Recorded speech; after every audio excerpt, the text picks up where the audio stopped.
আসসালামু আলাইকুম, আদিল জেদ্দা বাংলা পাতেন্তে আশরাফ জামান Italy Vicenza শহর থেকে।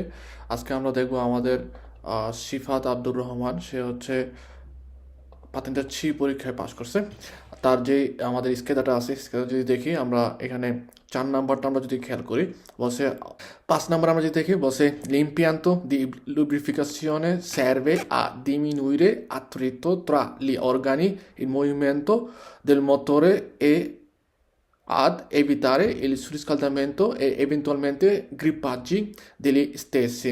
আমাদের যে ইমপিয়ান্তো দি লুব্রিফিকেশন আছে, ও কি করে ও আমাদের বিভিন্ন যে অর্গানিকগুলো আছে, অর্থাৎ মোটরের মধ্যে যে অর্গানিকগুলো হচ্ছে মুভের করে, উঠানামা করে বা একটা একটার সাথে যেন মুভ করে, তখন দেখা যায় কি এদের মধ্যে হচ্ছে করিশিয়নে হয়, অর্থাৎ তাদের মধ্যে ক্ষয় হয়, বা তাদের মধ্যে দেখা যায় যে ক্ষয় মানে ঘষা খাওয়ার ফলে দেখা যায় সুরিস্কালদার হয়।